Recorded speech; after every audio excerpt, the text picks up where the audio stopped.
Bonjour, vous étudiez une nouvelle protéine en biologie structurale et vous souhaitez la produire sous forme recombinante en quantité adaptée à la méthode d'étude de votre choix. Voyons ensemble comment choisir l'outil de production le plus approprié. Dans cette première vidéo, commençons par tous les inventorier, afin de les comparer entre eux. D'un point de vue de leurs caractéristiques globales, nous parlerons des prokaryotes ou bactéries. La plus utilisée, la plus simple, la plus rapide et la moins coûteuse est Escherichia coli, mais elle ne répondra pas à toutes les problématiques scientifiques. Deux autres systèmes bactériens, des bactéries Gram+, et donc dépourvus d'endotoxines, constituent des hôtes intéressants car ils sont adaptés à la sécrétion dans le surnageant des protéines d'origine prokaryote.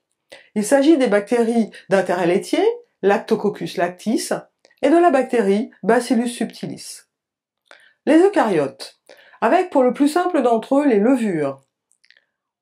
Leur exploitation constitue un bon intermédiaire entre un outil prokaryote et un système eucaryote supérieur. Les levures sont robustes et peu exigeantes sur le plan nutritionnel. Elles sont très faciles à déployer en volume ou en grande quantité par la réalisation de cultures à haute densité cellulaire. Et elles savent réaliser des modifications post-traductionnelles. Parmi les différentes espèces d'intérêt, on pourra citer la levure de boulangerie, Saccharomyces cerevisiae, et la levure Pichia pastoris. La microalgue Chlamydomonas reinhardti est un outil moins connu. Il est pourtant apprécié pour concentrer les protéines recombinantes dans leur compartiment chloroplastique. Voyons maintenant les cellules d'insectes.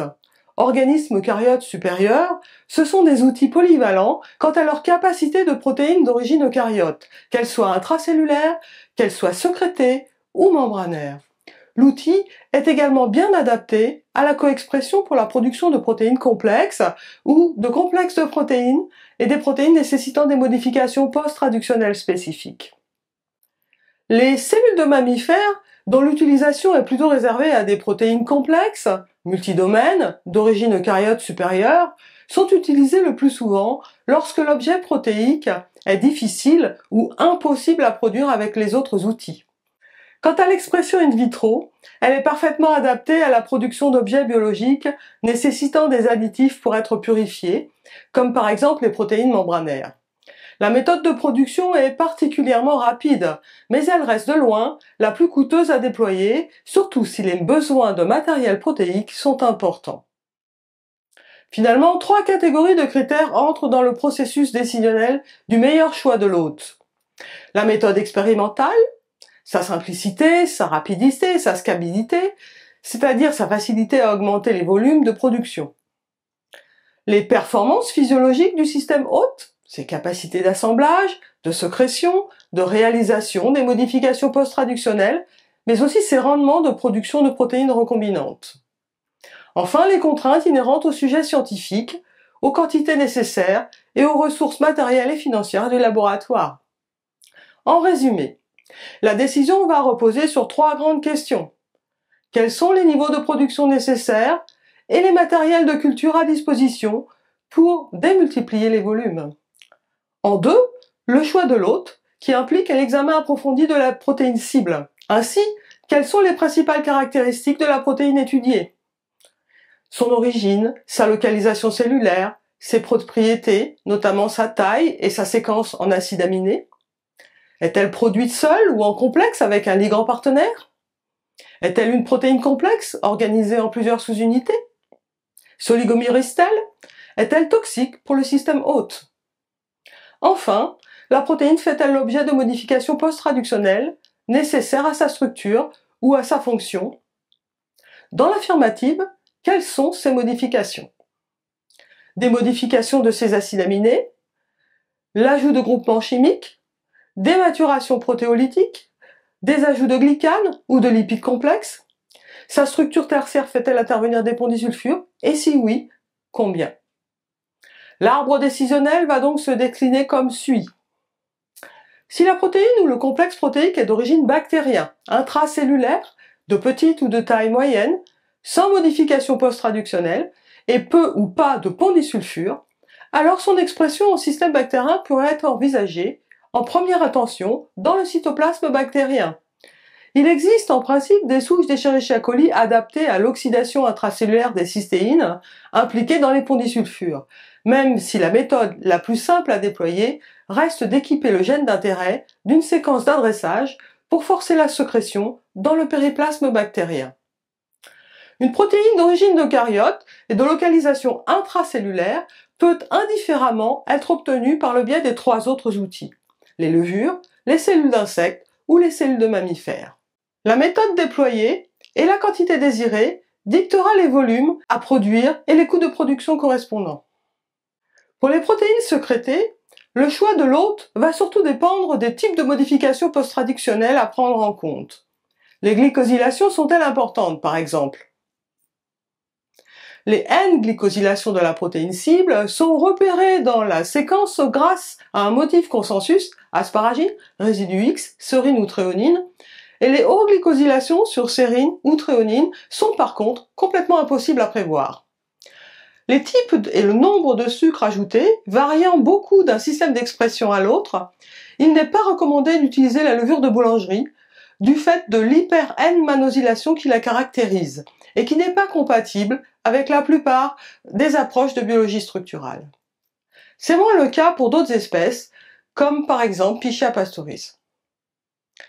Les cellules d'insectes et de mammifères permettent en revanche d'obtenir des chaînes glycosylées bien homogènes.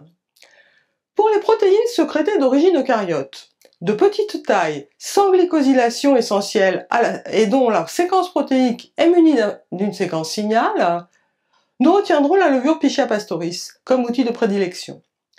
Son métabolisme méthylotrophe, c'est-à-dire sa capacité à consommer le méthanol, fait que l'on dispose aujourd'hui de connaissances et d'outils moléculaires simples destinés à son exploitation. Il est entendu que d'autres espèces de levures, comme Yarovia lipodictica ou Cluveromyces lactis, sont également d'excellentes usines de sécrétion de protéines de petite ou de moyenne taille. Si les glycosylations sont importantes pour le repliement ou la fonction de la protéine, si les chaînes de N-glycane doivent être homogènes et non allergènes, alors les deux autres systèmes eucaryotes supérieurs seront privilégiés. Les cellules d'insectes, nous utiliserons plusieurs lignées cellulaires issues de larves de papillons, Spodoptera frugiperda, SF9, SF21, ou Trichoplusiani, H5, H5 plutôt. Cet outil permet tout autant de produire des protéines seules que des complexes protéiques par la coexpression de gènes partenaires clonés sur un même vecteur. Les cellules de mammifères. En cellules d'ovaire de hamster, CHO, ou en cellules embryonnaires de rein, HK, sont généralement retenues lorsque les autres outils ne permettent pas de répondre aux caractéristiques fonctionnelles de la protéine cible. Si les cellules CHO sont préférentiellement utilisées pour des préparations pharmaceutiques, car plus faciles à cultiver à grande échelle, ce sont les lignées HK, quant à elles, qui sont préférées pour des applications en laboratoire. L'avantage conséquent de l'expression en cells free, encore appelée expression in vitro, est de pouvoir produire des protéines dont la toxicité ne permet pas la production in vivo. C'est particulièrement le cas de la production de protéines membranaires. La méthode est donc adaptée particulièrement à ce type de protéines car elle est compatible avec l'ajout de composés additionnels comme des détergents visant à solubiliser la protéine produite. Par contre, le cells-free n'est pas adapté à la réalisation de modifications post-traductionnelles. Il repose sur l'utilisation d'extraits acellulaires, qu'ils soient bactériens ou issus de germes de blé, ou encore de cellules de tabac ou de cellules d'insectes. Enfin, la levure de boulangerie, tout comme les cellules d'insectes, sont également de très bons outils de production de protéines membranaires, seuls ou en complexe avec un autre partenaire.